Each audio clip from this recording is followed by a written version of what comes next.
Hey everybody, so I wanted to do a quick video talking about how to use a metronome.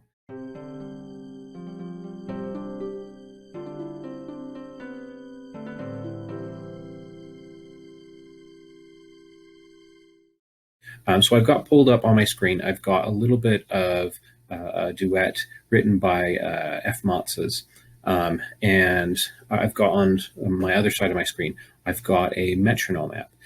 Most of them will have some of the features that I'm going to show you, which if you look over here on the left, we've got the tempo marking. If I move this to a higher number, then the tempo is going to be moving faster.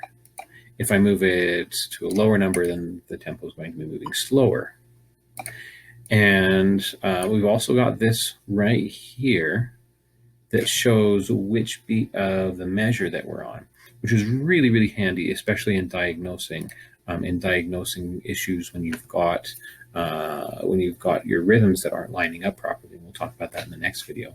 But the first thing I'm going to do is I'm going to make sure, so this one, it shows that I've got my first beat as being stressed so that you can hear a difference in that first beat. Right now I've got this set up so that I've got 4 beats per measure, and then it changes, it gets that little stress, so you can tell which one's the first beat of that 4-beat measure. Now, when you're working with a metronome, you always want to make sure, first of all, that you can play all the notes at whatever speed that you're doing. If you can't play all the notes, then you're going to start making more mistakes. And that gets into our 3 keys to muscle memory. The second key, which is consistency. If you're doing something consistently wrong, then you're going to be getting it consistently wrong and getting better at doing it wrong. But if you start to get it more right, then you're going to, that consistency and rightness. Now, this brings us to our 3 keys to muscle memory, which we'll talk about in another video, but more particularly the second key to muscle memory, which really is consistency, that when we do something the right way enough times, then it gets into our muscle memory. If we do it, however, on the flip side, the wrong way enough times, it also gets into our muscle memory. So really, the idea is that we want to do it the right way as many times as we can, which the easiest way to do that is to slow down the speed. So now I'm going to take and I'm going to start the metronome again. And as I watch this, I'm going to try and make my notes line up with the metronome. So 1, 2, ready, go.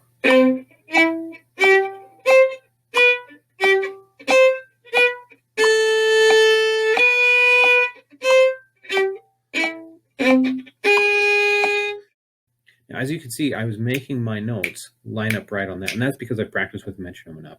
I kind of think of a metronome as like a Mario Brothers or another video game, that your goal is to kind of try and get the timing right so that we land on the right spots for those. If I was going too fast, let's say, I've got my metronome and I go...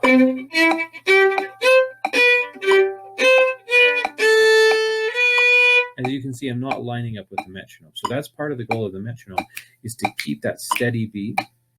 And the great thing too is that if you're not 100% sure on your rhythms, like at measure 3, those are half notes. We know that half notes, if our beat is a quarter note, the half notes are going to be 2 beats long.